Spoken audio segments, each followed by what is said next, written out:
farmers. Today I want to talk about climate change.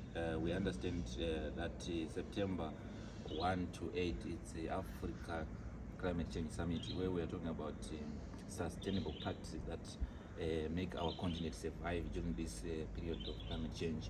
So right now we are trying to implement as the whole world together with Africa as important partners. Why Africa? Because Africa is one of the regions which is greatly affected by climate change, specifically because we survive on climate sensitive projects. For example, farming, crop production, animal production, where we entirely survive through crop production, and also understand that maize is one of the staple crops in Zimbabwe. So we survive on maize production. So according to the Nairobi Declaration that has been chaired by His Excellency President William Ruto of Kenya, he also said that it is important for Africa to depend on their resources for them to survive in this period of time. So we are actually seeing African development. We also saw African Development Bank releasing $23 billion to finance all the projects that are related to climate change. For instance, the use of renewable energy. We're also seeing it in Kenya, where they're relying on the geothermal power. We also see it in Zimbabwe, where there's been various projects launched by the government, also private players, to make sure that we rely on the solar energy. We are seeing in the Gambia, we also have 25 megawatts launched as well, so that we can have green energy, green jobs, as well as green growth in our economy.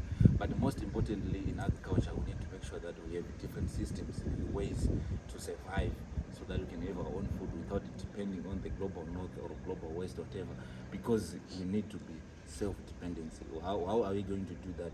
We all create our own projects, we create our own money, we have our own banks, we have our own minerals that we need to make sure that we use them effectively. But for that to happen, we need responsible leaders, both from the private sector and from the government. Why I'm saying so is solely because we need to control ourselves. We need to change the mindset that we can do something bigger without getting assistance from anyone. I also saw that in terms of leadership, people are actually saying, according to statistics, people are suffering more from the policies that are made in relation to climate change, other than the actual climate change itself. So it is very important for everyone to take part, be it the private sector, the international community, as well as the government itself. But most importantly, the African continent is greatly affected, though they only produce 4% of those emissions, because our industrial development is actually lower as compared to the global north. So it is very important also for us to make sure that we still provide those sustainable measures that make us survive during this period of climate change. Thank you so much.